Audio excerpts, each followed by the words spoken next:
street's coldest. Nothing but the coldest. Welcome, ladies and gentlemen. You are listening and watching the Chatting Was podcast. Me and my guy Kaycee. Pxnther. I thought you were going on this Just do that, bro. Why? If I look at you, just do the thing anyway. Okay, we'll do it again. Okay. Yo, it's your boy Pxnther. Welcome to the Chattin Was podcast. It's your boy Pxnther, Kaycee. Manny. and Jamal G. and our special guest, Middleton. Man. Guys, this is a special podcast. Okay, guys, we wanted, like I said, we're gonna be bringing different types of people on this podcast, looking at how they got into the industry, what their kind of takes is on the whole industry, and like we'll just dive into a bit more about yourself as well, you know, and then we're gonna have a bit of fun towards the end, and everyone gets to know you and you get to know the team as well. Okay, so just starting off sort of in the introduction, I'll let you know about myself and we can each go in and then we can properly start. My name is Pxnther. For some of you guys that know, I'm releasing music, also digital marketing, and owner of The Street's Coldest. We're here to provide you all the services you need in the creative industry to enter and, you know, be able to use all the services you need to be a great musician, great dancer, whatever it is, great DJ, everything. That's me. I'm Kaycee. I'm a rapper, working on music, working on releasing an EP this year. Part of the Street's Coldest team. We're gonna go clear, join the journey. Yeah. Subscribe to the podcast. Audio listeners, follow up, and that's me. Hi. My name is Manny. I am a dancer, dance teacher, artist, basically a bit of everything. I'm also in The Street's Coldest. I said, come on, man, you guys are lacking, man. You should get your... I know. Come on, man. I know, like, I wore it yesterday. Remember the first episode? I wore it yesterday. But remember the very first episode. When you lacked. Yeah, when I lacked. Exactly. And now. Nah, Yeah, so okay, man fair gets enough, it fair right enough. one time and he's trying to get gas. Not one time. Look at all the videos that we done. We done more Nah, I'm videos. telling you, Manny is the lack of lacquers with the hoodies. No, I'm not the lie. lacquer. You are. But go on. I'm also part of The Street's Coldest, and also I have a YouTube channel called The Street's Coldest Dance. Make sure to subscribe to that. We're gonna do art of choreography episode 2 in Manchester, right? Yes. Manchester. Yeah. Man just gave that away. Was that like we're not gonna like tease it or nothing? You just wanted to drop it? Okay. No, Like no, that. no, Alright. it's So just early. Just to let him know. Just let him know, Tell innit? him who it was. Innit? Exactly. Innit? Our choreography is going to be coming to you guys monthly. Listen, we're talking about content on content. Like, Exactly. we're just trying to provide you guys value. And Manny's underplaying himself. He's got a dance class that's going to be in link in the description every Thursday down in Newcastle. If you're in a different city, just put that in the description below. Let's see let's see where you guys are at. Yeah, man, come and we'll through. see if we can put like a dance class. And guys, down there, don't a little hesitate. workshop. Don't hesitate to book on the Street's Coldest website. Facts. It's up and running. It's cold, bro. Facts. The You software need a is studio. Look, we're up in Purple Room Studio. You know. Man like Jamal's right there. Okay, this is a serious thing. Okay, if you need to book a studio, you're an artist looking for a studio, go on the Street's Coldest. You need mixing and mastering services, go on the Street's Coldest. You need to book a model for your music video, go to the Street's Coldest. And also, if you want to book a dancer, go on The Street's Coldest. Yeah, you know when you're like trying to plan your music video and you're like, I need dancers. We got you, okay? big man. We've got the We got you. facilities. And moving on to the man, the myth, the legend of Purple Room Studios. Yes, it's happening. I'm Jamal, DJ, producer, engineer, Yeah. Keep studio owner, Yeah. teacher, policeman, how would you want to? Man's a policeman. Yeah, and I think I'm part of the Street's Coldest. I don't even know, you know. You are. I've got a hoodie, but I don't know if it's official. Yeah. Part of the Street's Coldest. It's because he doesn't Part of have the like the real like the updated version. He's got the Nah, OG. I've got the You first have- drop, mate. You have before any of these guys. Yeah. It's like three times too small, I have sorry. the first drop of Devil Wears Prada. You go into that music video, you'll see the hoodie that was worn on that time, and I'll show you guys. I'll put a photo up here. Sick. Me and Jamal here wearing the OG hoodie. Yeah, next to Manny. Jack, Put it next to Manny so you can see the difference and the progression. And we're gonna be having more hoodies coming to you guys. But guys, also the guests. I want you to let us know who you are. Quick brief thing, and then I'll kind of like ask you more into the question. Yes. Jake's first pod, by the way, so well done for coming down. Yes. Oh, it's your First pod. Welcome. But yes, welcome. Habibi. Let's Habibi. go. Basically, I'm a music producer, DJ, started off as DJ, got a master's degree as well, not that it's got anything to do with music, but 27 years old, first year was 2023 where I've had a proper crack at it. DJ wise, played everywhere across the country, Ireland, Scotland, you name it, and hopefully this year is even bigger. Rewind back a bit, Jake. You've been DJing for how long now? Been DJing for about 11 years now, but in clubs about 8 or 9 years. So whereabouts did you start? Well, everyone's starting at the bedroom. little controller. Yeah. What made you want to get into it though?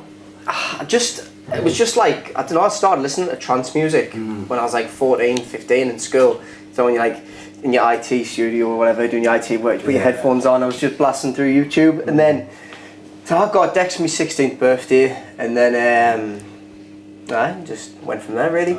Yeah. Started DJing in school. My school actually had a set of decks in. No way. Managed to actually get in, burn some CDs off every lunchtime, just straight in, mixing, got my own decks, and then from there just progressed from there. Did you learn how to burn CDs in school, or was that like how did you learn? I started getting my dad to do it, like, so I had a clue what I was doing.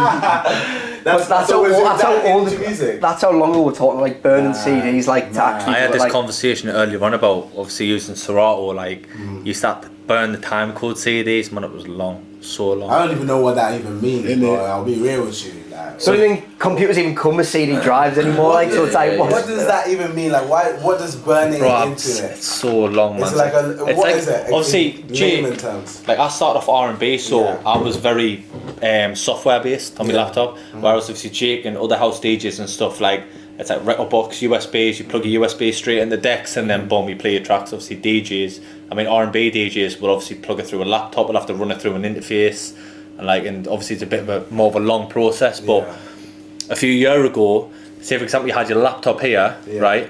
You had your decks here, and then to connect the laptop to the decks, it would have to run through like an interface, like a box, kind of like the the red one. I still like the way the audio comes through the speakers on there with an audio interface. And in order to make sure that I don't know the correct like terminology, but in order to make the box connect from the laptop to the decks, whatever, you'd have to insert signal CDs through the decks, which were called time codes. It was literally just noise. If you played it, it was just like beep for 20 minutes, and you would just loop it, and that signal would make the laptop camera. It was so long. It's mad how like a process like that has just been shortened to something so quick. Literally, like you don't even need for laptops now. You don't even need to plug individual USBs in. If it's the right mixer, you can plug straight into the mixer. Don't even need a box or anything. 100%. Just straight in. That's how much technology is involved. It's mental.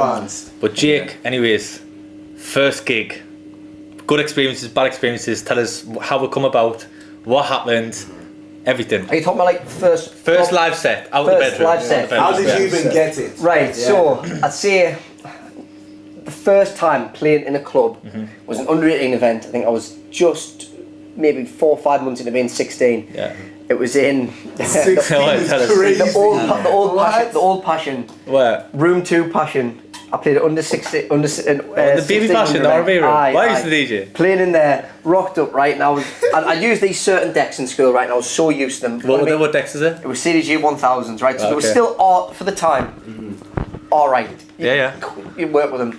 Got a Passion. It was these old things, like silver things, and I was just like, they didn't even like. I was like, what's going on here? I couldn't even see the name of the track. It was like coming like little dotted writing. I was like, oh, it was terrible. But actually wasn't dead. It was actually busy. So it was all right. Only played like an hour, so it wasn't like I did the full responsibility doing the full night. Like, but that was my first ever, I'd say, club gig. First proper, like actual gig when I was overage was in a club called The Cut. It's only a small little club.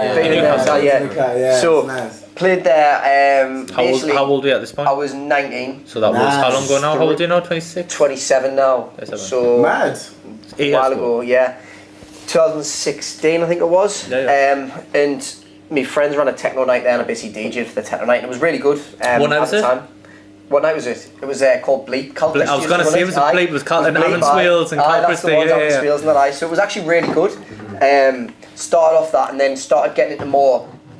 I realised like if you want to try and make a career out of it, you can't just, if you don't produce music, you can't just stick to one thing and DJ. If you want to network and make a career out of it, a lot of people may be against this idea and a lot of people want to stick to the roots, but I'd say like going into club DJing and doing open format is definitely the best way to network, meet new people, especially develop new skills, mixing different music. So I'd say to any young DJ who's starting or wants to get into clubs, I would say don't just think, I play house, I just want to play house.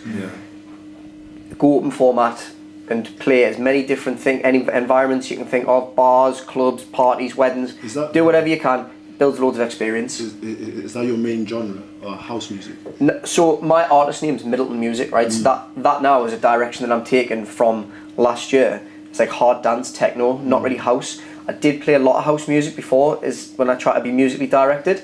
So I did all that, but then I also did my normal gigs on the side, which was like my regular Fridays, Saturdays, parties, all that kind of stuff. Save that thought. What we'll do is we'll build up the process next, so we'll go. Because obviously I know where you're at now, and obviously I've been. Nobody else externally. If you just follow my Instagram now, you would just think, oh, I've been doing hard dance, this and that for however long. I've been just that. Nobody knows I've done. Oh, 100%. We had this conversation with you. Weddings, parties to like 50 people, it's just one of those things that, I mean, Jamal does it himself as well, you've got to, money's money, you know what I mean? Me and Jake, I didn't even know how we met, but we've been parts of what, 10 years plus now? About 10 years, yeah. So obviously he's seen like how I've obviously went through my career, obviously where I played, where I started, and likewise obviously with Jake, and obviously like the transition, it's so different that I played R&B, Jake played house. I've always known you for playing house music, and then the transition, what you're doing at the moment, obviously what we'll get to is I personally think is working better in your favour. Like I feel like that's what's going to elevate what you're doing, and it is at the moment. You know what I mean? But in terms of obviously when you went from Bleep, which was your first residency when you were over 18, so that was like around that time. That would have been like the Duke Dumont Deep House era, was it? Well, we weren't playing that. We were so the music that they liked, I sort of didn't like at first, but then I sort of started to understand it and play it and listen to it a lot more and listen to mixes and stuff, and I really enjoyed that style. I used to go to Shindig, which was Shindig, the House Yours. House. Poppin'. It was Shindig. Was probably in that warehouse 34. Was probably one of the best raves. Going to it as a rave, mate, unreal, unbelievable. And it wasn't just like house music or techno. It was across the board, house, techno, all this kind of stuff. Lineups are always stacked as well, so it was great. Learned a lot from going to raves. Getting the phone, Shazamming, like finding songs, you know what I mean? Like, and then I would go to that, then I'd go to that artist and then find more stuff, and it's just end up sitting for like 4 or 5 hours, just like looking, kind of working out what they're playing, what's getting regularly played. And stuff. Did you get that from anywhere? Or was that just like a natural instinct for you to do, or did you see other people do? So even if I'd be like partying at a rave or whatever, I'd still be fully like looking at the DJ. Like I'd want to be at the front, watching what they did on the decks, what they're doing, how they're mixing. And also just focusing on the music, like just wanting to know exactly what's being played. And then if I liked the song, I would just be Shazamming it. I'd come out with like 10, 15 Shazams from one night and just have to go through them all different artists. You're doing work on work. I literally homework on the night out. But I think though, if you're a young DJ, the best way to get into the industry is to go to the raves that you want to play. Like go to the parties that you want to play and network that way as well. So even though I never, Shindig's obviously not on anymore, but like I would have loved to have played it like and got into that crowd, you know what I mean? But because that was kind of like one of the things you saw and was like inspired to do as well. Yeah, that just going to that walking into that warehouse was like I had an obsession with like 90s raves. I don't know if you've seen the film The Weekender. You've seen it? I watched that, right, and I was like, I just love the idea of a warehouse rave, 90s rave. It's even all them UK like football films as well. Yeah, like, even Rise of Foot Soldier when Rise of Foot Soldier when he stood there, takes the pill and he's just like, whoa, what's going on? No, but that's the tune. What's it? Oh, baby, let me love you. Everyone knows that tune. Everyone thinks Rise of Foot Soldier is that song comes on there. Like, even just them little clips from the film just inspire, like, and just give you a little bit of inspiration and want to do that. You know what I mean? So. From Bleep, how long were you playing at Bleep for? Was it just a guest slot? Was it a residency? No, so played every week or so till term finished. Then obviously September again started again. We actually had some really decent bookings. Like biggest one we did was Alan Fitzpatrick. We did Alan Fitzpatrick in a house party I mean, if you know your techno music, you know how big Alan Fitzpatrick is. Like having him in some scatty front. I've seen the videos. Yeah. Like, no, I'm not even joking. Right, there's a photo that crops every year. I'm in Mixmag, right? I'm about 8 stone, right? Jack, I'm at the front. You have to put this up. I'll have to find it, right? Yeah. I'm at the front. It's a double spread Mixmag, and you just see me like just absolutely giving it beans. I didn't know you were Mixmag. That's a claim to fame. I'll show you after. I'll try. It cropped up the other week. I'll try and find it for you. Yeah, it's so funny. And but so we did Alan Fitzpatrick, and that was good. And then from Bleep, that's when I started the transition through a company called Loose Days. Transitioned to the more club DJing, but it wasn't main rooms. It was just room Shout threes. out Loose Days, Dane, Bammy, all the lads. So helped a lot of us out coming up, didn't they? Absolutely. I wouldn't be where I was if it wasn't for obviously all the opportunities and gigs that they've given us over the years. Yeah. But obviously when you're at university, like you don't want to work in like Tesco. You try to avoid doing a There's no wrong with people that work at Tesco. There's nothing wrong with working at Tesco, so apologies. I only mentioned Tesco because it's around the corner. It could be any supermarket. Yeah. Worst one to work at, probably Waitrose in Jesmond though. The people around there, the students. Oh, well, the day depression. I can't. It's just that's no. But what I'd say is, you know, if you can do something that you enjoy, as you know, if you're uni student, you go partying anyway. So think about it. You go DJing, you go partying, you get paid to go DJ, you party and say, man, you're killing 2 birds with 1 stone, you're making money. So I did still have another part-time job, but that having 2 nights a week there as a student, making like £200 a week DJing, it's good, like, you know, for a student, like, you know, so. Similar story actually while we're on the subject. Same reason about, I don't know if we mentioned it last time we spoke on the podcast, but same reason that I got into DJing. I was in college, in Newcastle College, doing a production course, electronic music course, and Stephen Gatsby. Hi. So I remember I went down to the DJ room and I put a USB in the decks, and it was like I played like one of the tracks that I just produced and like my lecture or whatever. And I put the video on Facebook, mate. I don't know what possessed this day that, right? Empty bar, just. Mate, literally the beat was shit, like, do you know what I mean? And then he messages, I never heard of him before, like he was like, oh, do you DJ? Like, I've had a DJ cancelled tonight, like, can you play? And I was like, and he was like, oh, I'll give you 80 quid cash. I was like, fucking 80 quid, you know what I mean? I was like, I'm only fucking 17, like 80 quid. I was like, I'll do that cash. Mate literally ran home, burnt about 50 songs off YouTube and went in and by accident and fell in love with it, you know what I mean? So that brings down what I'm going to say with you. Was it ever planned or was it just... So all the first gigs that I had were always planned. There have been a few ones by accident where it's basically been like, oh, I need someone last minute to do this, or can you fill in, like for example, I was driving home, it was in 2017 or 18, it might be 2018 it was, freshers, driving home, finished my shift, I was about to go out. Oh, can you come and warm up for Tom's Netty at the O2 Academy? Man. What? Like, this was early doors Crazy. as well? This was like 2018, so... How still kind of early doors? Yeah, still early doors. I'd been DJing for like, in clubs 2 years, you know what I mean? Crazy. So, I mean, I played like... What have I played? I played obviously the Cut. It'd all been small venues, like World Headquarters, probably one of my favourite clubs I've ever played at. And how were you kind of getting picked for all these other places from your first sort of just...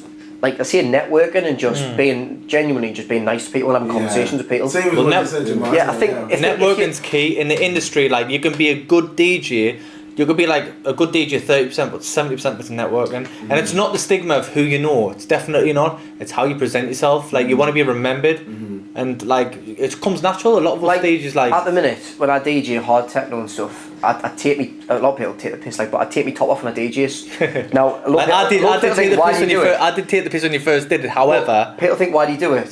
And I go, well, this is why I'm doing it. You're talking about it. Like, you're literally talking about it. Exactly. And it's like it's branding, isn't it? Really. It's just for videos and stuff. It looks like, not saying it looks good, but it's just something different. You know what I mean? And to be honest, with a lot of hard techno DJs do tend to do it, and it gives off that like sweaty rave kind of vibe as well. But that's literally why I do it. Like, no other reason. It's literally just that. Because people might turn around and be like, oh, you know that mad DJ last night that was took his top off. Who's standing across. You get amongst the Jeep, you know what I mean? Like, the Jeep that I knew years ago was just like good DJ, but I remember gigs gone way back where you'd just be sitting there like, and you wouldn't even hardly look at the crowd. Mint DJ, track selection, everything mixing, but you would hardly look at the crowd. And now when he's doing these raves, and he's like, I haven't even got that confidence. You know what I mean? Like, he will jump on top of the table where the decks are, take his top off, and just be like, boom, boom, boom. It's got to be done. I think stuff like that. But it's worked in your favour, though. It works, it's them are the posts that seem to do really well. And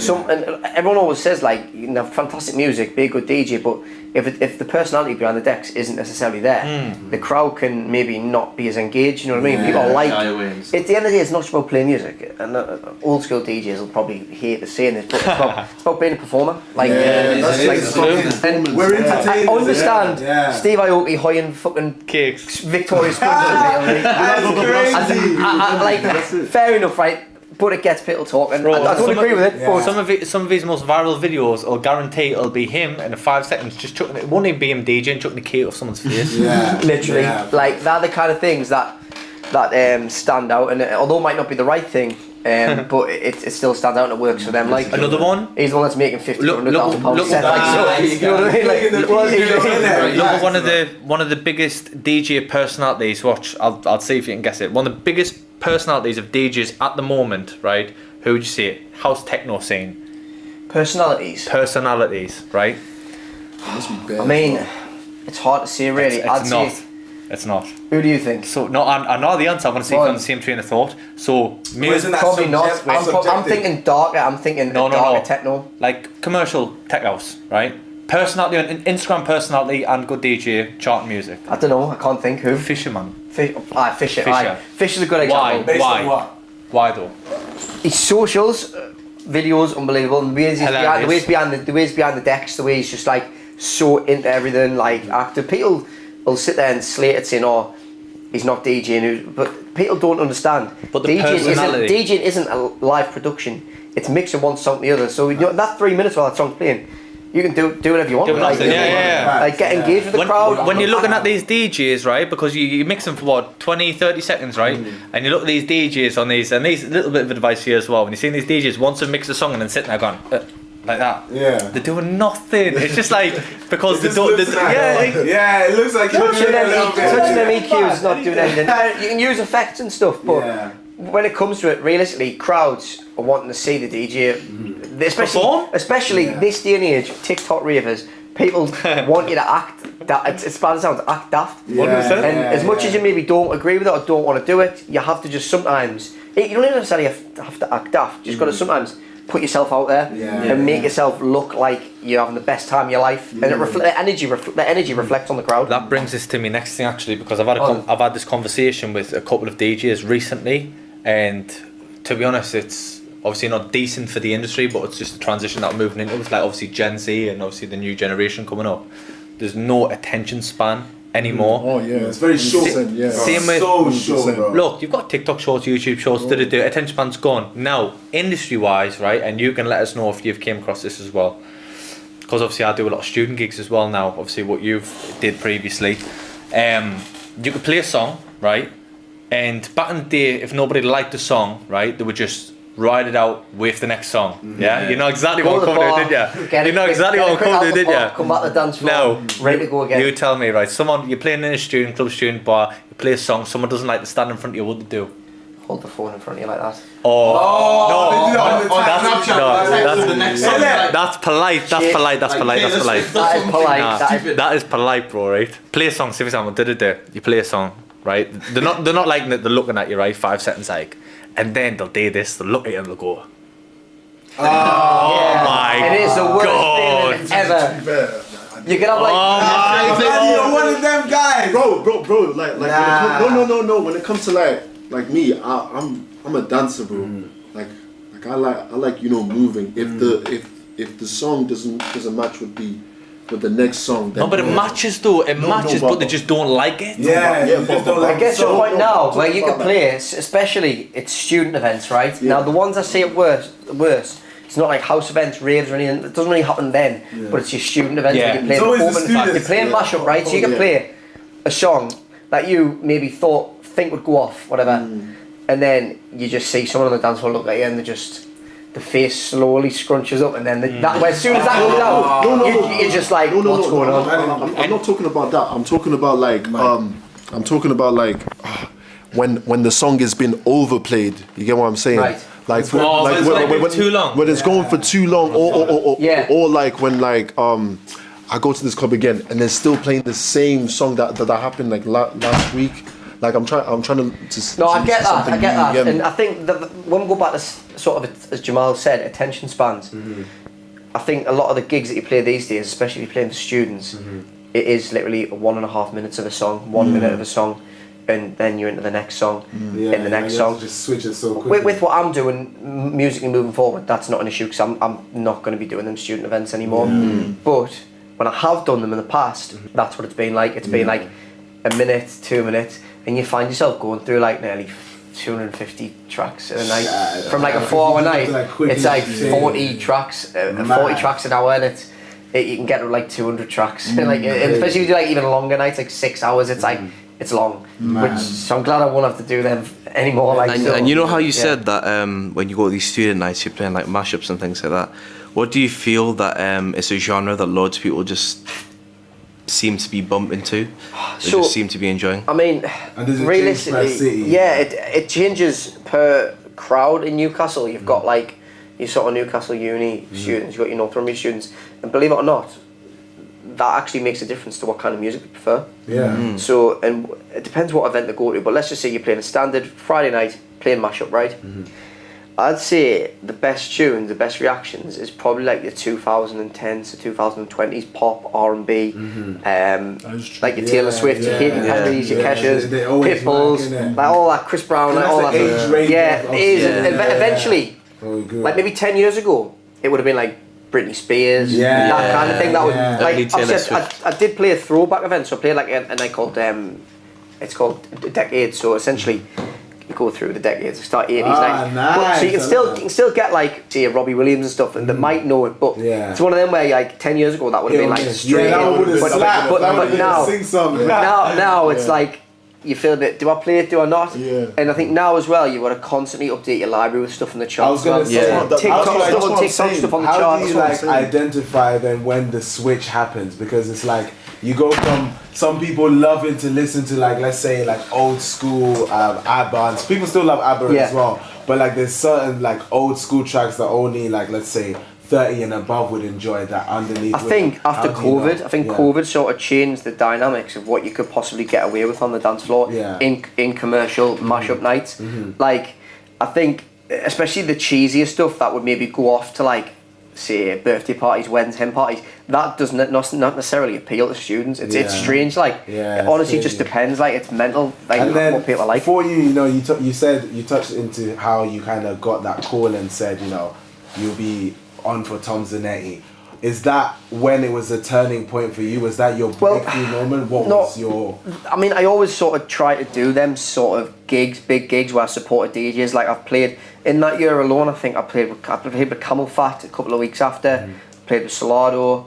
So I played with big house DJs, and that was what I was into then, was house music. I played house and techno, but it was the slower stuff. As I say now, the trends and the pace of the music's actually got a lot faster, but back then that was what I was doing. So I would always do them side gigs, but I never, the difference I had back then, I never had a differentiation in the branding. So I'd share me commercial gigs on the same page, I'd then share me techno and house gigs. The problem with that is, if a promoter looks at you, they see you playing the house gigs, but then they see you playing the cheesy gigs. That's what we were speaking about. You've got to, I think, for anyone who wants to do what I've done and what Jamal's done, you can still do it, but you've got to have separate brands, and you've got to push yourself in different ways to do it.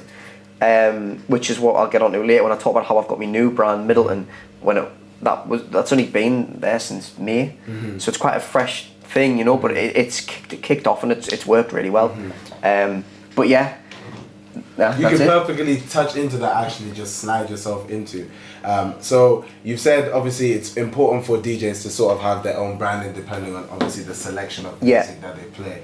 So does that then entail like, okay, I'm a DJ, I want to get in, I want to get started into DJing. Do I have to have one Instagram where I'm promoting this and another one promoting this? Like what do you mean? So what I would say is it depends what route they want to go down. If they do just want to be a club DJ and just want to do the town circuit, do your bars, pre-bars, your clubs, etc., and play your commercial music, then you don't necessarily need to have a specific brand. I feel like it's sorry to interrupt. I feel like it's more niche genres, like obviously what Jake's doing now. Like if you're going into like the heavier dance stuff, let's say, right? and a booking agent goes onto Jake's Instagram and says, oh, well, this guy's played for this event, I'm going to have a browse, see what he's did. And then like a couple of slides down, he sees him playing like some commercial house bar. He's going to be like, actually, maybe not, 'cause you might play. It like weakens your brand as such. Like, where if it was an overall, like, you know, you were commercial house, commercial R&B, you can kind of stay open format. But more niche avenues. Because I think R&B, commercial R&B, you can sort of play that in the mashup and open format gigs. I could go from like a Macklemore track to say a Katy Perry track into like a Drake track and a Chris Brown track, and it all blends into one. It all blends into one. But I think if you do want to focus on your niche genres, you want to push yourself as an artist, and this is where I'd say the music production comes in, especially is you need to push yourself and have a separate brand, which is why I sort of don't push any of the commercial gigs that I was doing, unless it's obviously if it's hard dance oriented or house oriented, I can get away with it. But now I'm really focusing on not doing that now. It's purely just about the Middleton gigs, and that's all I post about. Which obviously promoters understand when they go and see your page. They don't want to see you playing fucking some pre-bar Taylor Swift love story, like you know what I mean, and then go and play like a proper gig the next day. They don't want that. They want to see you as an artist playing different places, doing that, all solid artwork, looking nice and smart, good videos, good content, and that's where you're gonna get more bookings. Nice and smart. Here we go. So in terms of that, obviously you must have gone through some challenges and triumphs for you to even identify that you needed to do that. What sort of things have been like challenges for you, and challenges that some other, you know, aspiring DJs may face if they want to get into this? So I think realistically is not get wound up about setbacks and things getting cancelled, or maybe not getting a gig at certain places, or maybe getting swapped out for another DJ. It's gonna happen. Like, I've been swapped out a few times. I've had gigs cancelled. I've had nights where I've played and then it's not done so well. You know what I mean? It's one of those things that is always going to happen. But realistically, when you're starting off, you are going to get like your room threes and that, and you might turn up one gig. Oh, we're not opening the room tonight. Oh, great. I'm not getting paid. I've got to go home. Just came here in a taxi. Like, you know what I mean? Things like that. Just don't get disheartened by it, and just think of it as like, right, I don't really want to be doing this room three for much longer. So let's think of a way to overcome that and get better. How can I do that? And that's when you start having a plan for yourself, whether it's focused on your social media, or you go into other parties and network, or like I say, you pick a specific genre that you want to focus on and get into music production. Because that's the only way out, really, of being a club circuit DJ, is by making music. Other people's music, like, you know, you play other people's music for so long, do you know what I mean? Like, with house, right, and I'm not going to put any shade in house music, but house music's completely different to hip-hop music. House music, you mix in 4-to-floor beats, you get what I mean? Right, and then you can use effects and transitions, and you could go down the James Hype route and use 4 decks and go absolutely fucking mental. I'm allowed to swear. You can do whatever No PG here, and go absolutely mental. However, if you look at hip-hop DJs, right, some of the shit that they can do, like in terms of you can be an absolute scratchologist, which takes you years within itself of practice, beat juggling, this and that, right? Like it's a completely different ball game. So I'd say you could be a hip hop DJ and get booked for, you know, being a mad scratch artist or whatever, you know, for like Red Bull freestyle tournaments, But in terms of house, it's only so far you can go. That's why you need to kind of produce your own music. Like if you want to do house music, producing music is the best way to do it. Now, if you look at, say, the town circuit, maybe before COVID, you could get away with just doing this and that because the nightlife was so busy. But because now, if you want to be a club DJ, a circuit DJ, there's not that many nights about in town. There's a lot of venues shut down. I mean, Bijou used to be the biggest, busiest bar in town. Now it's shut, you know what I mean? Same with Empress. Empress was really busy, but we all know what happened there, so we'll swerve that one. But, do you know what? I was wording that. I still don't know what happened. We'll swerve that one. Do you know what I mean? What happened? We'll swerve that one, but you're gonna have to tell us after, like. Bad publicity in the Chronicle doesn't help your venue, put it that way. But basically, shout out Empress. Empress as well. This is what I'm talking about. 3 doubles for like $750. Yeah, it was not 3 trebles. Sorry, 3 trebles for $750. Mate, honestly, how much one is? It's like £10 or something. Brother, you could literally go out on a Sunday in Bijou. It was 3 trebles. I love Bijou. It was £5. Literally before lockdown, I was working at Bijou as a resident for about a year and a half. And then obviously they closed down, which no one knew about. They just closed down. But honestly, man, like that place is always busy. Would you expect students that were coming up from other parts of the country? They look at Bijou, they look at, oh, we're seeing that on Geordie Show, or like everyone says go to Bijou. Scottish would say, well, Bijox, and they'll come and just get absolutely leathered because the drinks trebles about 3 trebles for £5, 3 treble vodkas for £5. We're talking like the roughest, like Magaluf strip. Oh, paint like Reshnikov, like paint stripper. You clean your toilet with this stuff, like important, like. Hope anyone from Bijou's watching. Yeah. Shout out Bijou. but right, it was cheap, wasn't it? And people used to drink it, and you just get hammered. You could go out with 15 quid, probably get hammered, get food, and then get yourself home with 15 quid. That's what it was. But now it's not necessarily like that, and I think. But there's not many pre-bars about in town, though, is there? I think the dynamic of clubs. Empress, yeah, there was Empress. I don't have to still Empress. Bijou. I feel like Market Shake is Market Shake is busy. It is busy. I mean, Is Mimo's still about? Mimo's. That used to be a pre-bar years ago, yeah. Something else, but I know Market Shake is probably the busiest bar for students to go to, or Soho rooms, for example. That's always Soho busy. smells like vomit. I don't lie to you. the fact that I used to work there. Manny, grab the team, bro. Grab the mic. I'm not gonna lie. Because You used to work there. Manny used to work there. Yeah. That's your ends, Manny. Tell us about it. Come on, tell us about it. That's your voice. That's your voice. Manny, you also need to explain to us why it smells like vomit all the time. The upstairs with the middle bit. Like you go up the spiral stairs and like each time I've gone there, there's like this putrid smell of vomit. So then in terms of the challenges and triumphs then, was it then because after lockdown so many people weren't going out that you weren't getting as many gigs? It's mad because there was a big boom, right, for the first 8 to 9 months. Yeah. And then I think summer's always hard in nightlife because Newcastle's a very student oriented city. Students will come, students will go about June time, and then till September it's pretty dead. Like, but it was that year. It was busy again, but then it was the second half of 2022. It was just like it's as if everyone just was like, "I'm sick of going out now." Yeah. Like, and numbers plummeted. Like, There's not that many people stepping out as well. yeah. Everyone found it hard. Like, I mean, I went from like 5 gigs a week to like 3, and then down to 2, and then it was like, what's going on? I feel like COVID was a big part of like clubbing because like before COVID it was hella busy. Like I think COVID for the first 9 months was like really good. Yeah. But then after that, it kind of like people sort of leveled out and realised that like maybe this isn't. We don't want to go out like 3 times a week anymore. But before, like, as you would have like people going out on a Sunday, maybe like a Wednesday and a Friday. Now people probably go out like once every 2 weeks. Yeah, once every 2 weeks. Yeah. Do you feel like it's got to do anything with like how things get more expensive, or do you feel like it's just people have just got bored? Yeah, I think the fact that the cost of living across the border, everyone's feeling it. Like, you know what I mean? Yeah, 100%. So then, in terms of like your gear and setup, when you're going to your gigs, like what do you carry with you? What does like a startup DJ what should they expect? Because obviously the equipment you have now wouldn't have been the one you started with. So I don't really use my own kit. I tend to use the clubs. I just use USBs.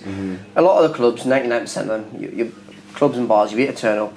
There'll be something there for you to use. You know what I mean? However, has been enough chances I've had to use my own kit. So I'd say anyone who's starting off who wants to get something that they can hybrid from home to clubs, get it all in one controller with USBs. That way you've got a mixture of USBs that you can just plug in, play the club setup, or if you do need it, you can bring your own setup. I think that's brands you can recommend, places you Pioneer got to be the best kit in the game. I'm getting myself a pair of Pioneers as well still. Yeah. Oh, you want to say you're starting to DJ? I got myself some decks as well. For me, I don't want to take it too seriously. I just like mixing music. I just like playing with sounds. Just like maybe mixing in the house. You know what I mean? Yeah. If you really want to make a career out of it, you know, I'd say definitely invest your money. You get in, you get out what you put in. So if you put money into your equipment, then you know you're going to have the equipment there to be able to. Versus, like I say, go and do a wedding where you might need decks, or go to a club or whatever. So I'd definitely do that. Alcoholic on this pod, you know. I went out every like 5 minutes. Is it a quick swig of that, Jamal? I was saying, I'm almost like I look like an alcoholic, you know. People watching this podcast.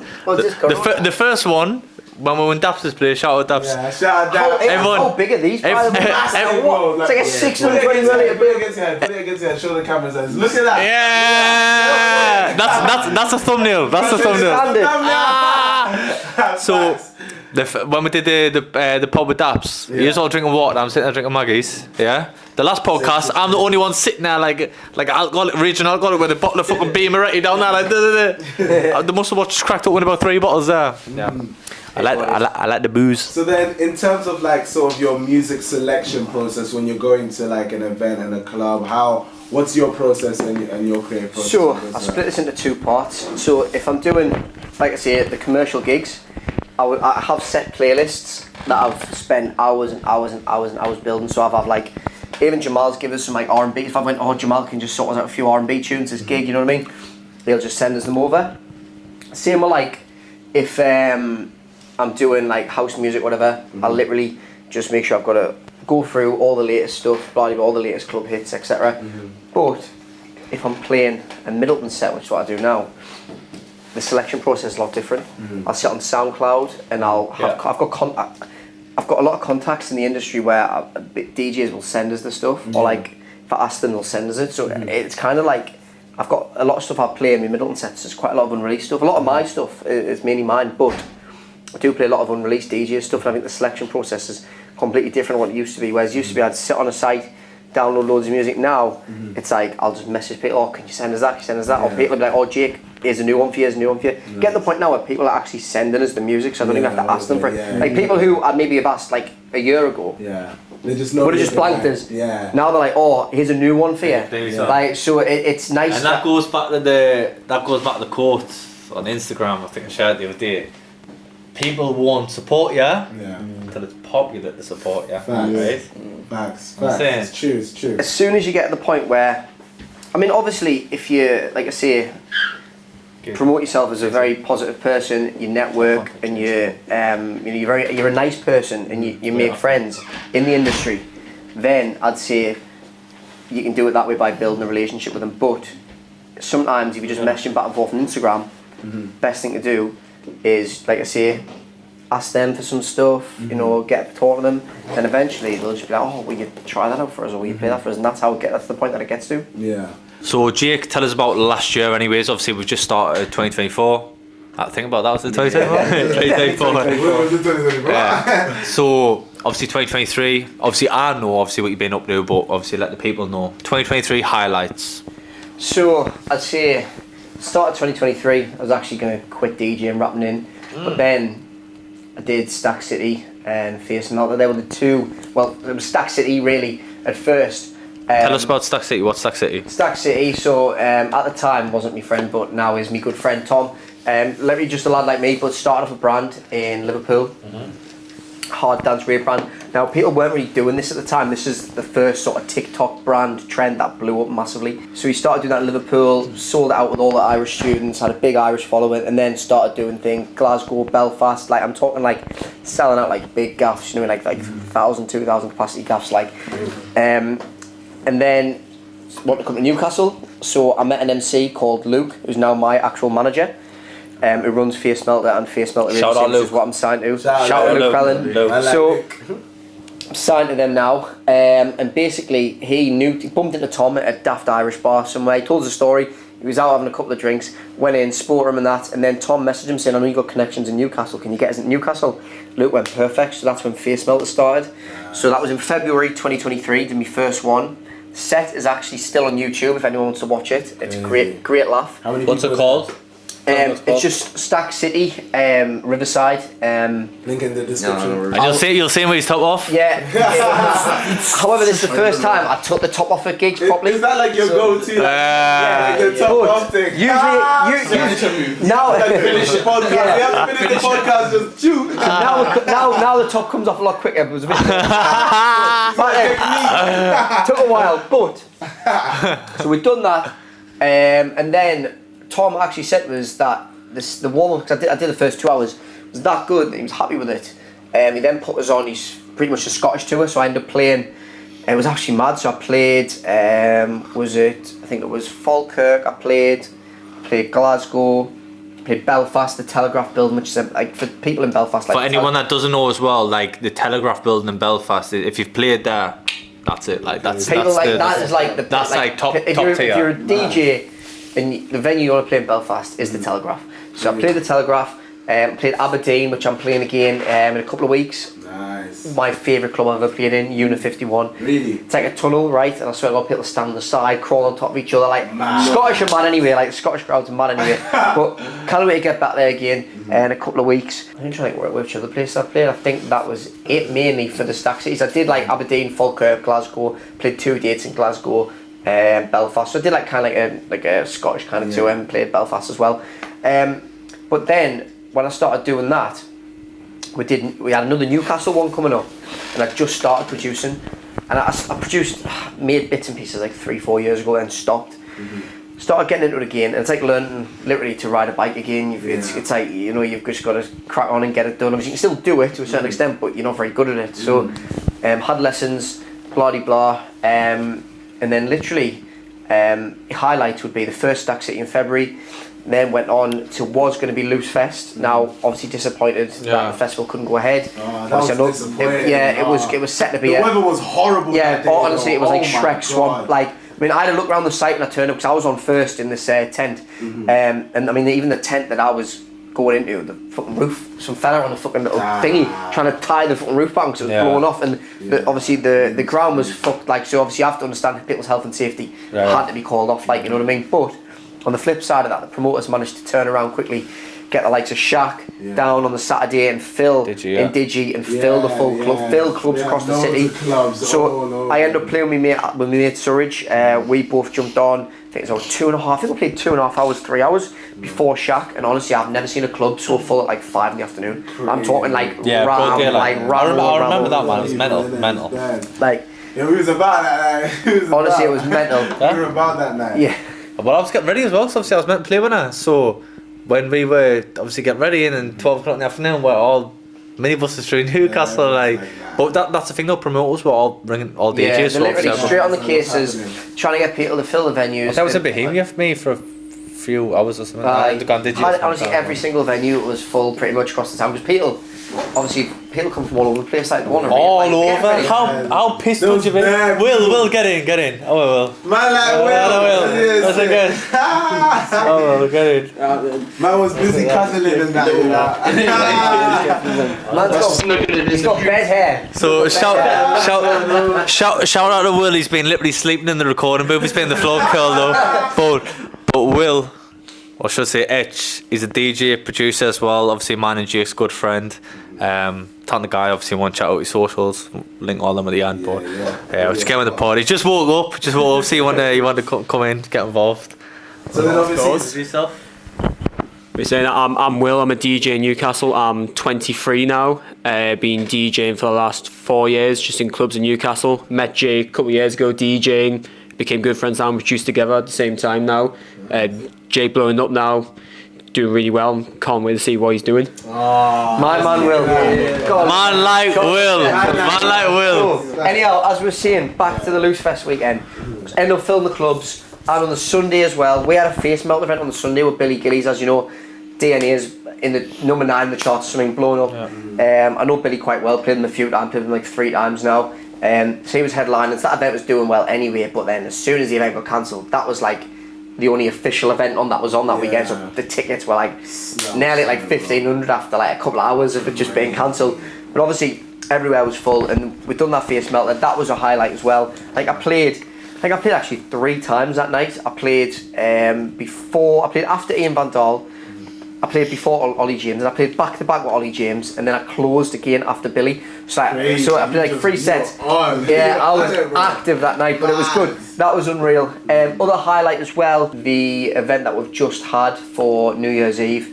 Like, wow, like the crowd in New Year's Eve, it was sold out. Digital, and it was my and Parser's headline show as well. So I've had one headline show in Newcastle since I started doing the middle and stuff. It was in Cosmic, for the Drop. Great lads. That was mint. I really enjoyed it. Looked after it as well. Yeah, did the business there as well. Yeah, mate. and Cosmic was actually one of the first clubs actually to have a headline show as well. Obviously, and obviously being DJing 8 years and stuff, but the headline show was through obviously John when you're playing now, but you've transitioned towards lately. Have I heard a headline show that early without having too much music out? Obviously a big achievement. Oh, no, as a producer, I didn't recognise that as well. So well done for that. Cosmic was the second residency I had. So I had a residency for Ill Behaviour, and I played there for like 2.5 years, 3 years. So it was nice to be back into the club. Ill Behaviour, fucking no, that's a throwback, that isn't it? £3 entry, and you'd see DJs like Rebuke, Crystal Clear. Like I'm talking like big hitters like Ejecka, Nice as well. mate, like so Credit Crunch. it was like that was like the, you know, the pinnacle of like midweek raving. But anyhow, New Year's Eve, first headline show with my mate Parser. We're both signed to Face Melt as well. He's got a big tune that's going to be coming out very shortly as well. Massive on SoundCloud, massive on TikTok. Everyone's probably heard it. Easy E sample. It's a great tune. A real player. A real player. Mate, it is. I think I've heard that, you know. A great tune. Shout out Parser. But basically, so we headlined it, and obviously I know it was New Year's Eve, so it was like obviously 2,000 tickets, blah blah blah. But it's good to have that behind you to see like I played digital, one of the biggest clubs, and we've sold it out, like, you know what I mean. So you get some good videos of you doing it as well. Oh mate, I got some great, top off, mate, top off. The top came off. The top was off within like 10 minutes that night. He was like, you know what, I can't wait. Wait, you should have done it when it hit New Year's Day.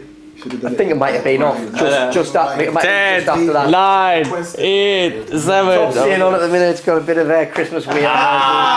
But he can edit the little nice. So basically, New Year's Eve was unreal. So they were my main highlights. I'm trying to think if there's anything. Oh, venue-wise, obviously Telegraph played the Galvanisers, SWG3. So anyone knows that's one of the best venues in Glasgow. So I've kind of realistically, in terms of ticked off like bucket list places, I've kind of done it, like, you know what I mean. But one thing I'm gonna obviously, 'cause, you know, he's not gonna gas his sell up, but I'll gas him up obviously for the purpose of the pod and stuff. Now, support-wise, who you been getting support from this year? Well, DJ-wise. So it's been mad. So I've been sending a certain someone tracks since about May time.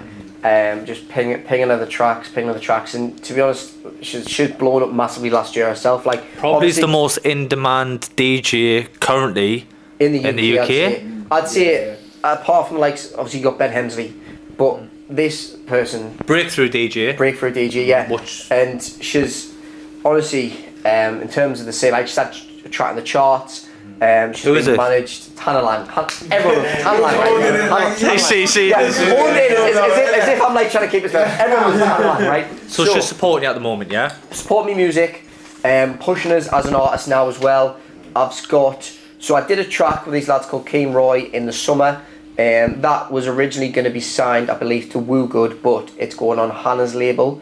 That's going to go on Hannah's label later on this year. But I've got my own EP. Solo EP with 2 tracks on. Kept that quiet, didn't you? Smooth operator. Exclusive releases. So I've got a 2-track EP. It was only 2 R&B tunes singing on that. So the story with this one is it was only meant to be 1 track, and I sent her it as literally just as I make tracks, couple every week, whatever. I sent her a couple of tracks in my demo folder. Messages back saying she actually sent us a video of herself dancing to it in her room, and I was like, class. She obviously likes it, said she wanted to sign it, and I was like, great. But then what I've done is she popped up my story and asked for another one I've done, which was blown up on TikTok, called 6am in Amnesia, and I'm trying to get this signed, in the process of potentially getting it signed. We're waiting to hear back next week, but big label as well. But I sent her another one called Warehouse 34. Now, as I was saying, go back to the Shindig days, like it was kind of like a bit nostalgia, and I was like, I want to make a tune. I was playing the Warehouse 34's just reopened again, and we had an event on there with Symmetric, who were also in Purple Room Studios, making a bang as well. Shout out Symmetric. Jamal hooked them up with the studio. That was all Jake. Obviously, props Jake. Jake's worked with Symmetric. Obviously, big DJs at the minute. I'm from Belfast. Belfast, and obviously when they came to Newcastle, they were playing a show, headline show, which Jake was DJing as well. Yeah. So looking for studio, getting the spot. You know what I mean? Great lads, by the way. Really good lads, good music. So, so basically ended up making a tune for that gig, played it. It was one of them where I was like, I like it, but I don't know if I actually really do like it. It's one of them, I kind of like needed somebody else's, like, sometimes you make a track, you can sit there and make it and think, oh, it's unbelievable. Play it the next day, like, oh, I need someone else's opinion. I need someone else's sort of gratification on the track to say, yes, this is a good tune. Now, I sent her it and she downloaded it, didn't hear anything for like a week and a half. and it was the Friday before I was going away for Christmas, and basically she'd sent us a video of it and messages saying she loves it and that she wanted to sign it. And that's obviously big So for then- like the most in-demand DJ at the minute. Do you know what I mean? So then cheekily I was just like 2-track EP with them little like fucking eye things, and she was like 100%. So like having a 2-track EP on a label like run by someone like that is especially you've only been producing probably for like 8-9 months at the time. When I made it, about 10 months I'd say. Huge achievement. Huge achievement. Really good. So yeah, I've got the 2-track EP. I've got that. I've just done a remix with Parser as well. For another track. It's out on SoundCloud now. It's by Guessers, Rafi and Jethro Heston. So if you want to listen to that on SoundCloud, fire away. Fantastic tune. And another upcoming collab. Yeah, You're forgetting about. got another collab. So me and Jamal jumped in the studio as well. We've got a nice tune sat there. Yeah. Look at him, Jack. Look at him. I knew. That's another one. We I knew- need I knew- female vocalist. I knew it was going. We've got one, man. We've got one. We've got one sorted. You got one sorted now. We've got He's one got sorted. one Sweet. sorted. Just come back from holiday. Just gonna record the vote. Send it back. Plugged it. But basically, I'm transitioning from obviously the R&B stuff, which I'm still gonna do, to the house stuff, which I've always liked. House. My older sister grew up on trance, man. Like she's go God's Kitchen, I've always liked it. I'm not gonna say I shot myself in the foot doing R&B, but everyone, starts off doing their own thing. Making that transition at the moment, helping Jake, obviously a few of the guys as well, and obviously this is gonna be the first transition song that I've produced with Jake. So yeah, it's gonna be coming out soon.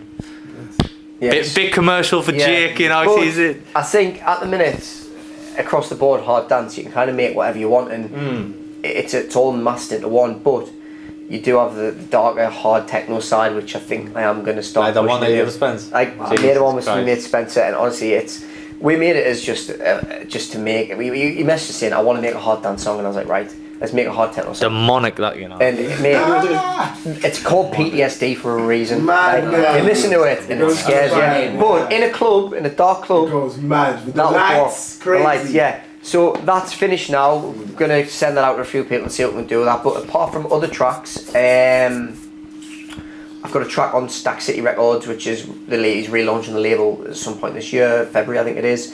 But apart from that, yeah, it's all going pretty well. I've got some decent shows coming up.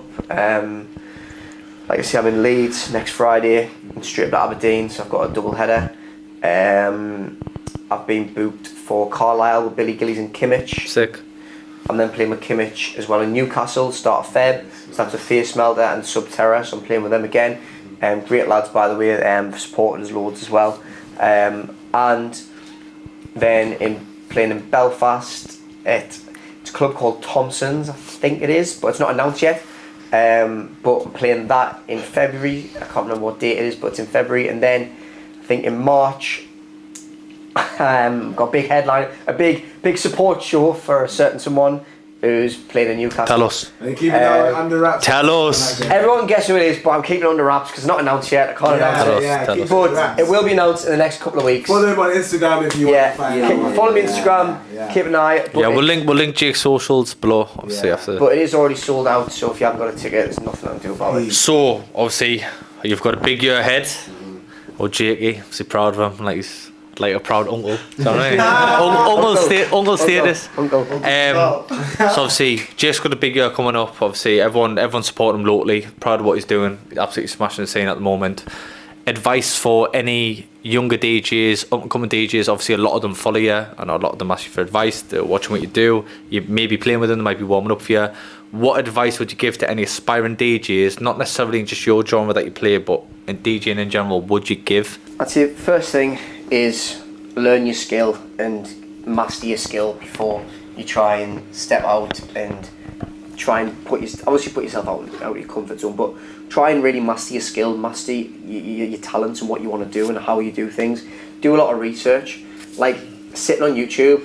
I used to watch a guy called Elliskins. Used to just do different tutorials on how to do different things, how to use certain functions on the decks.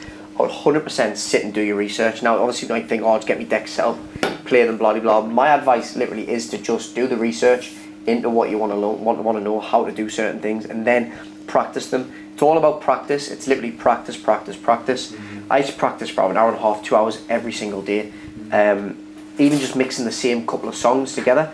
But obviously, that's the first thing, is just master your skill. Then it will be networking and building your connections. I think that is probably the most important thing these days, is building your connections and promoting yourself on social media. They're the two main things. They come hand in hand, social media, networking.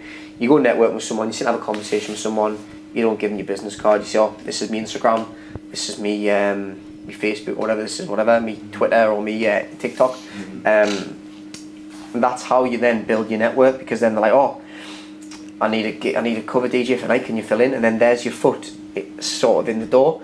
And it is a competitive industry at the minute. Every man, his dog, wants to DJ. And it's getting a lot easier. It's a lot easier. So a lot of people are breaking through. It's a hobby or skill that is a lot more accessible. I get what you're saying though. Like, obviously back in the day it was a lot. I'm saying back in the day, like as if, you know what I'm saying, like it's anyway. Oh, Jamal! Basically, like what I'm trying to say is that now is that you can get a controller, you can get software. It's easy to get music, like, and you can get the bare basics in a month, 2 months to DJ. You know what I mean, to transition. So instead of getting the basics, going out there and just doing the basics, stay back, hold back from going into a club, even if you can DJ, and master your craft, and more importantly, master your sound and your brand. Well, that's before the thing, you venture out. Because the reason why I'm saying that is if you rush into a gig and you get offered a gig, obviously, yeah, cool, take it, whatever, but you need to be certain that you want to impress them. You don't just want to go and do a mediocre job, because then they're never going to get you back. Because they're always going to remember just the mediocre. Yeah. So that's what I'd say, is always make sure that you fully know what you're doing. Don't go in there with like a blank canvas. Make sure you know what you're doing. You've got an idea of what direction you want to take it. Third most important bit, I'd say, no matter what music you do, is learn to produce music. It's life changing. 100%. It's life changing. Any software, you can get FL free, maybe, I don't know. Yeah, I use Logic. Yeah. Like use FL, Logic, Ableton, they're the three main ones. Like, it's so accessible. You don't need hardware. Like, you can get plugins for pretty much everything. You don't even really need to do that, because they've all got the basic built-in stuff You anyway. do everything in the box, and do you know what I mean? Like, I wouldn't have even went to college and uni if I knew all these YouTube tutorials that are out now. You can learn to produce on YouTube, like, but in 6 months. I'd say, and you look at the likes of Ben Hemsey, who has done the course and everything, it has benefited him. And he wasn't really he doesn't do commercial gigs, but he's just mastered his craft, grafted, and made tunes that have blown up. Like Caress Me was his first big one that went massive. Mate, I was in, obviously with Ben, like I wasn't like close to him, but he was in obviously in my classes in uni in Newcastle College, obviously one of the biggest techno DJs in UK now, if not Europe. And even when we were in seminars, like we would do competitions where I'd be like, we'll get all the producers down the bottom of the auditorium, whatever it was, and you just need to make a beat in 10 minutes, and whoever gets the best beat wins. And if Ben's ever watching this, like, this guy smashed it. Like, I even commented on his Instagram the other week, like, and he was commenting back, and he was like, you know what, I remember that. Like, he used to go down and smash out an absolute belter in 10 minutes. Like, he was destined for that. Yeah. And he made Caress Me when we were in college, and literally the week that he came out, I believe, he got signed. And gone clear, man. Talent. Mental. So if you do have an interest in making music and you are unsure about what direction you want to go in, I feel like I maybe wasted not wasting my university years, because I had a mint time. Obviously I've done an undergrad and a master's, but it's got no relevance to what I want to do in the future. So if you can invest your time in having something relevant, like obviously if you're not sure what you want to do, I did business, whatever. But if you have got an interest in music, do the music course, like, because you are going to, if that's what you want to do, you are going to benefit from the long run. A lot of people think, oh, I've got a music degree, it's a music degree. But if you really want to do it and you got your heart set on doing it, don't just waste because you want to go to uni and party, doing business, whatever. Just do the music course, and because at least you'll have all of the foundations for after 3 years to then go on and be able to produce proper music, and you'll be ahead of everyone else. Like, I wish I'd started properly when I was like 18, just because I think like from how much I've come on from now, like 8 months and 9 months to now, like imagine how much I could have done if I'd done like 8-9 years ago. Yeah, definitely. That's mental, like. But you're at where you're at because of the decisions you made. Yeah, so I'm not gonna like regret anything, but I just think. If you had done that, and it wasn't if. I think it's always better to start when you're younger, because your appeal, the crowd these days is a lot younger, like. Yeah. So you appeal to younger people, so you know. I mean, obviously, fair play to like Carl Cox and everyone who's still doing it, like over 50, you know what I mean, smashing it. But you know, you want to be starting younger, get into it, learn, master your craft, and honestly, you'll be a lot more successful doing it that way. That's perfect. And just to kind of like finish off, I kind of want to hit you with some rapid fire questions. Right. And then we'll get off with just a little bit from you, and then we'll end it off. Cool. So I've got 10 questions here. Just answer them just however you want. Yes or no's or the... It's questions, isn't it? Right, let's go. Okay. Favorite track of all time? Lange, Follow Me. One artist you'd love to collaborate with? Ben Hemsley, definitely. Earliest music memory? Getting a old Gatecrasher CD in my dad's car, 2007, I think I listened to it. Damn, man's got the year. Yeah, Very specific as well. Strings, all that stuff, yeah. Coffee or tea before a set? Neither. What do you have All the before a set? stimulants. But if I had to pick a beverage, Yeah. green tea. Yeah, green tea. Favorite city to play in? Glasgow. Headphone brand of choice? Sennheiser. One genre you secretly love? Country music. Vibe. Brother, Music slaps, you know. so And last but not least, the song you wish you produced. it's a hard one, but I'd say it's a hard one. I'm gonna say it's either gonna be Ben Hemsley Raise Me because it's an absolute, the tune's perfect, or Tiesto Adagio for Strings. It's probably my favourite trance track of all time. Like, That's perfect. Well, thank you very much for being on the podcast. Do you have anything you'd like to share? Actually, you know what? One thing I was saying before we end is like a recommendation to the crowd. It can be a movie, book, film, whatever you want to recommend. Anything you've seen, a song. So I'll get your recommendation. It can be anything you want to recommend to the people to check out. if you want to watch something miles off it, Saltburn. Oh my! Wait. No. It's bad. No, not gonna lie.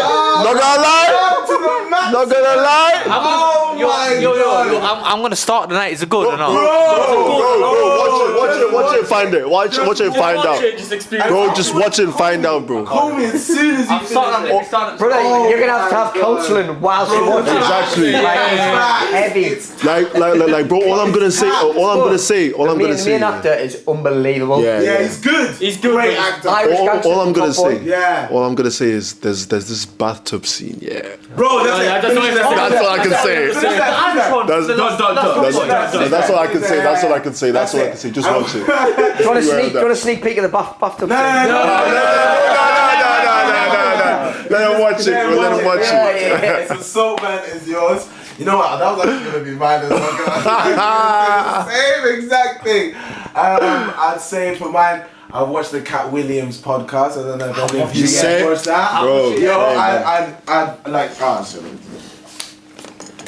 So I'd recommend to watch that. It's really good. You know, Cat Williams really opens up about the industry and about a lot about the comedy industry that I didn't even think about, like so much about it. So that's my recommendation of the week.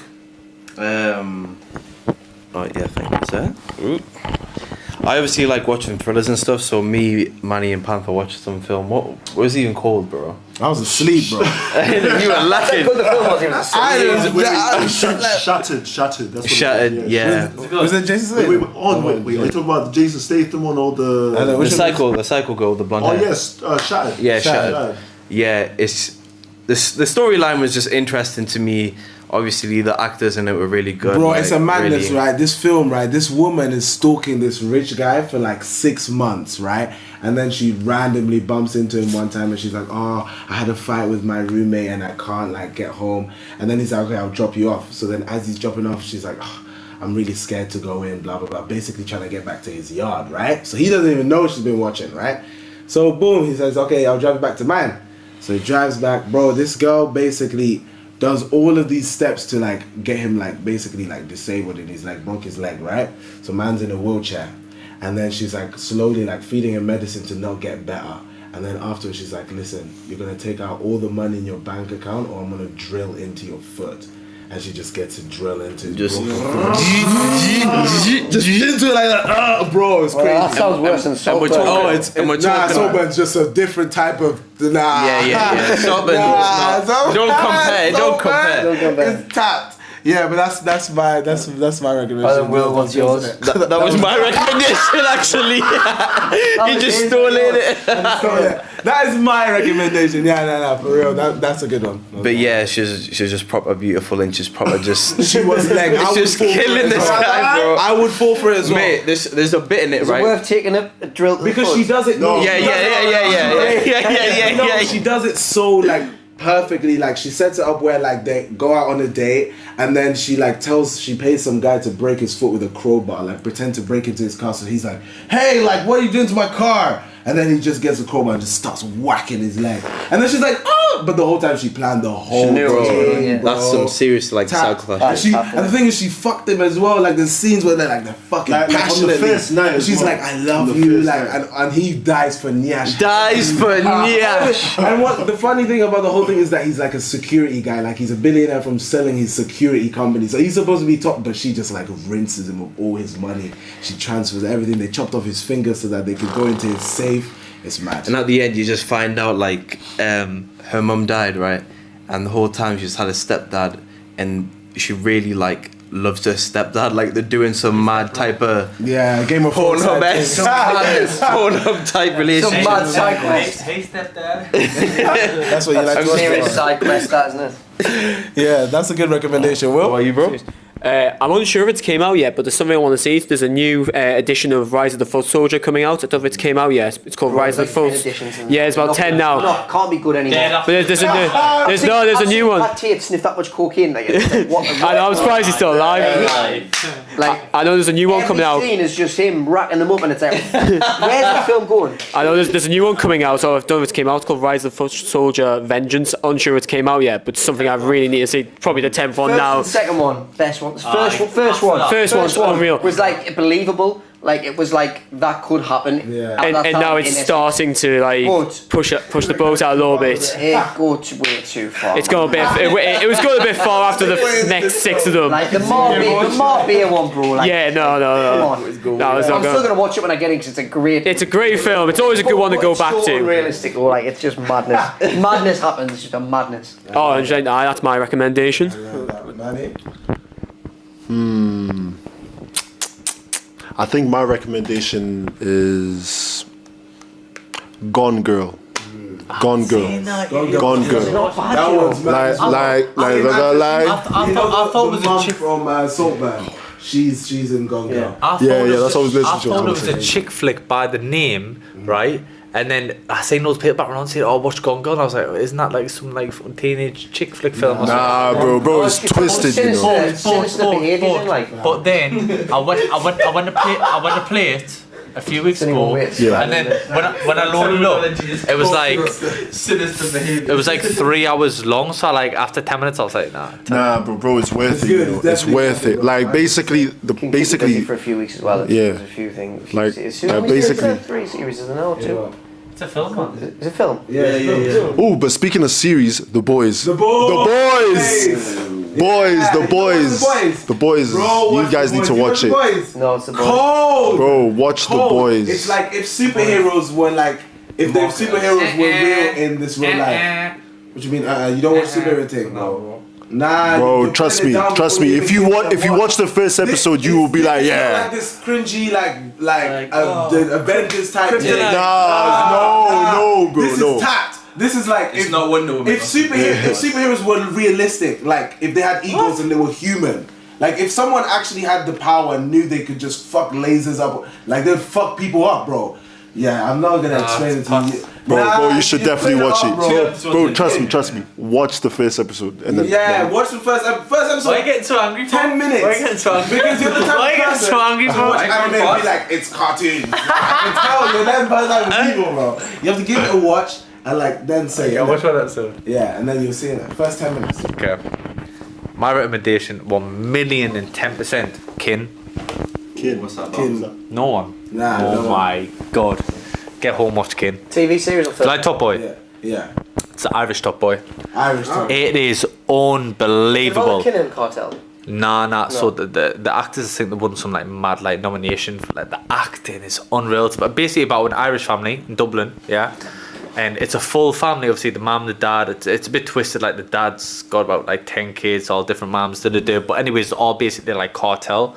Do you get what I mean? So like, not like American cartel, but like Irish. Obviously, they live in a house. They obviously they sell this and that. Blah blah blah. Like mobster type stuff. Yeah. And then obviously they've got the rival gangs like the Turks come in to Dublin and try and take over. But it is on edge. Sounds good, after the first episode, like basically, I'll not ruin it, but like the first obviously episode, that one of the sons comes back from jail and you think he's this quiet guy, you know, he's rehabilitated, he's come out of jail, he's quiet, but like everyone like in Dublin knows like he's the guy. He's like this crazy guy. Do you get what I mean? But he's came out and he's rehabilitated, so you know they have to push him to get back to this guy. Yeah. Bro, the storyline for It's this nice. for this thing, I've never seen a better series in a long time. Kin. Is it what? Prime? It's on Netflix or Prime? Yeah. What's it about? Fire stick. What you got the broken thing? Yeah. The dodgy No. thing.